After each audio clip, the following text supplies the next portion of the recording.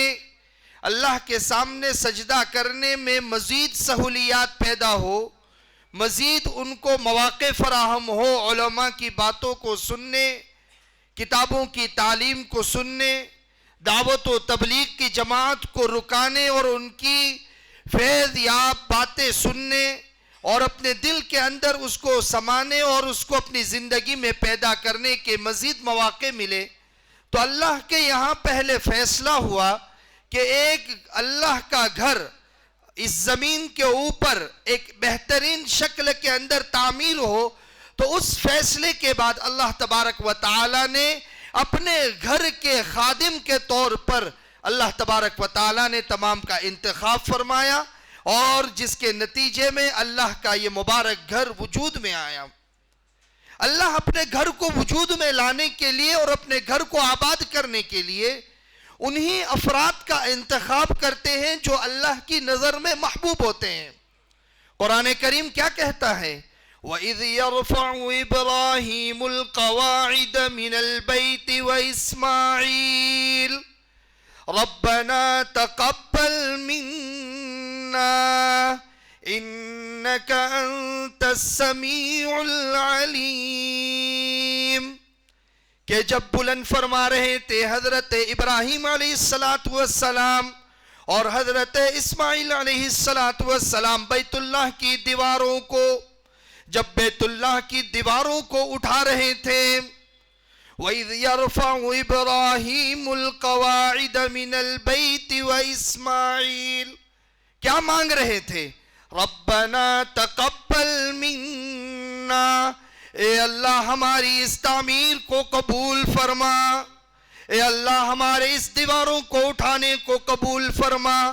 آپ حضرات جب طواف کے لیے جاتے ہیں مکہ المکرمہ حرم شریف کی زیارت کرتے ہیں، مقام ابراہیم میں حضرت ابراہیم علیہ السلام کے پیروں کے نشان آپ کو نظر آتے ہیں۔ آپ کو معلوم ہونا چاہیے یہ وہی نشان ہیں جب بیت اللہ کی تعمیر ہو رہی تھی اور نیچے کھڑے ہونے کی حالت میں نیچے جو آپ کے پیروں کے نشان گر گئے تھے اس کو محفوظ کر دیا گیا، بلکہ آج ہم اس کے پیچھے نماز پڑھنے کو، یعنی مقام ابراہیم کے پیچھے نماز پڑھنا اللہ کے رسول صلی اللہ علیہ وسلم نے طواف کے بعد سنت قرار دیا۔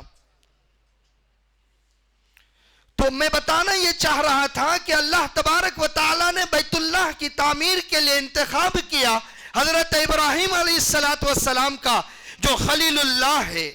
اللہ تبارک و تعالی نے بیت اللہ کی تعمیر کے لیے انتخاب کیا حضرت اسماعیل علیہ السلام کا جو ذبیح اللہ ہے۔ تو اللہ تبارک و تعالی مساجد کی تعمیر میں ان حضرات کا انتخاب فرماتا ہے جن کو اللہ کے نزدیک محبوبیت کا درجہ ملا ہوا ہو۔ ہم جانتے ہیں جب اللہ کے رسول صلی اللہ علیہ وسلم مکی زندگی کو ختم کرنے کے بعد آپ کے مقدر میں اور آپ کے لیے اللہ کے یہاں یہ فیصلہ ہوا کہ آپ ہجرت فرما کر مدینہ منورہ جائے۔ مدینہ منورہ کا نام یثرب تھا اور اس جگہ پر جا کر لوگ بیمار ہو جاتے تھے اور وہاں پر جانا لوگ پسند نہیں کرتے تھے، وہاں کی آب و ہوا لوگوں کے لیے صحیح نہیں تھی۔ اسی لیے تو جب ہجرت کے بعد دوسری مرتبہ جب وہ مہاجرین جو ہجرت کر کے مدینہ گئے تھے تو عمرے کی جب ان کو عمرے کی اجازت ملی، عمرے کے لیے آئے تو لوگوں نے تانے دینا شروع کیا تھا کہ قد اصابتہم الحمہ، کہ ان کو تو بخار ہو گیا ہے، وہ تو کمزور ہو گئے ہوں گے۔ اسی لیے آپ طواف کے اندر جو سینہ تان کر چلتے ہیں اور ایک چادر کو ایک طرف ڈال کر ایک سینے اپنے ایک بازو کو کھلا رکھتے ہیں۔ اللہ کے رسول صلی اللہ علیہ وسلم نے یہ حکم فرمایا تھا کہ ان کو اپنی طاقت بتاؤ، اپنا سینہ تان کر اپنی طاقت کا مظاہرہ کرو تاکہ ان کو ایسا نہ ہو کہ مدینہ جا کر ان کے اندر کمزوری پیدا ہو گئی ہے۔ تو بتانا یہ تھا کہ مدینہ کے اندر پہلے آب و ہوا ایسی تھی، لوگ بیمار ہو جاتے چاہتے تھے، لیکن اللہ کے رسول صلی اللہ علیہ وسلم جب اس جگہ پر تشریف لے گئے اور وہاں پر جا کر آپ نے اپنا قیام کیا اور اللہ تبارک و تعالیٰ کے حکم سے آپ نے اسلام کی تعلیم کی اور قرآن کریم کی آیت نازل ہوئی، قرآن کریم کی تعلیم ہوئی، احادیث مبارکہ کے ذریعے لوگوں نے اپنے قلوب کو صاف کیا، لوگوں کی زندگیاں صحیح ہوئی۔ لیکن آپ کو معلوم ہونا چاہیے اللہ کے رسول صلی اللہ علیہ وسلم جب مدینہ منورہ گئے، آپ نے سب سے پہلا کام یہ کیا، آپ نے مسجد کی فکر فرمائی، مسجد کی فکر فرمائی، ایک جگہ کو منتخب کیا اور پوچھا کہ یہ جگہ کس کی ہے؟ تو صحابہ کرام نے بتایا کہ یہ 2 یتیموں کی جگہ ہے۔ اللہ کے رسول صلی اللہ علیہ وسلم نے ان 2 یتیموں سے درخواست کی کہ اس جگہ کو ہم خریدنا چاہتے ہیں۔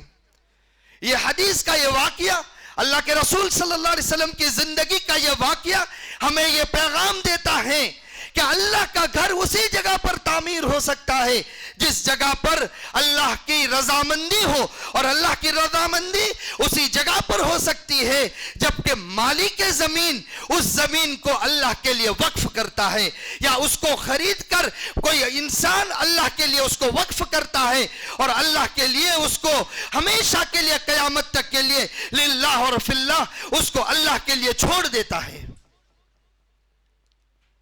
کتابوں کے اندر ایک واقعہ لکھا گیا، بڑا عجیب واقعہ لکھا گیا، مسلمانوں کی آپس میں اختلاف ہوا کسی جگہ پر اور کورٹ کے اندر فیصلہ گیا، اور کورٹ کے اندر یہ مقدمہ چل رہا تھا کہ فلاں جگہ پر مسجد بنی ہوئی ہے اور اس مسجد کے اوپر کس طریقے سے ہمیں کام کرنا چاہیے اور اس مسجد کے اوپر ہم کو کام کرنے کی اجازت کس طریقے سے ملنی چاہیے۔ آپس میں اختلاف یہ ہوا، ایک فریق یہ کہہ رہا تھا کہ یہ زمین ہماری ہے، ہم نے اس کو نہیں بیچا ہے، اور دوسرا فریق یہ کہہ رہا تھا کہ ہم نے مسجد تعمیر کر لی ہے، ہم اس کے اوپر مسجد بنا چکے ہیں، ہم اس کو نہیں گھٹائیں گے، ہم اس پر مسجد باقی رکھیں گے۔ وہ کیس چلتا رہا، لیکن کتاب کے اندر وہ ایک بات جو جج نے فرمائی تھی، جو جج نے کہی تھی، اس کو میں آپ کے سامنے نقل کرنا چاہتا ہوں۔ اس جج نے اس واقعے کو سن کر اور اس کیس کو سن کر ایک بات کہی کہ تمہارا نبی جب مدینہ منورہ گیا تھا، اس کے پاس روب تھا، اس کے پاس دبدبہ تھا، اس کے پاس صحابہ کی بڑی جماعت تھی، اس کے آگے پیچھے دوڑنے والے چلنے والے لوگ تھے، لیکن اس نے یتیموں سے درخواست کی اور اس زمین کو خرید کر اس پر اللہ کا گھر بنایا۔ ہم کو بھی ہونا چاہیے کہ ہم جس زمین پر اللہ کا گھر بنا رہے ہیں اس زمین کو اللہ کے لیے وقف کر دیا گیا ہو، کسی کی مقبوضہ زمین کے اوپر، کسی کی قبضہ کی ہوئی زمین کے اوپر، یا کسی کی رضامندی نہ ہونے کی حالت کے اندر اس زمین کے اوپر اللہ کا کوئی گھر تعمیر نہیں کیا جا سکتا ہے۔ اس لیے اللہ کا گھر اسی جگہ پر تعمیر ہو سکتا ہے جس جگہ پر مکمل ملکیت اللہ کی ہو۔ اس لیے کہ قرآن کریم کے اندر یہ اعلان کر دیا گیا وَأَنَّ الْمَسَاجِدَ لِلَّهِ، کہ مساجد یہ اللہ کی ہے، اللہ کے علاوہ کسی کی نہیں ہے۔ حضرت سلیمان علیہ السلام کا ایک واقعہ کتابوں کے اندر تحریر کیا گیا ہے کہ جب مسجد اقصیٰ کی تعمیر کر رہے تھے، جناتوں کے ذریعے بڑا حصہ ان کے بیت المقدس کا حصہ تعمیر ہوا، تو تعمیر کرتے تھے اور دیوار ٹوٹ جاتی تھی، تعمیر شروع کرتے تھے اور دیوار ٹوٹ جاتی تھی،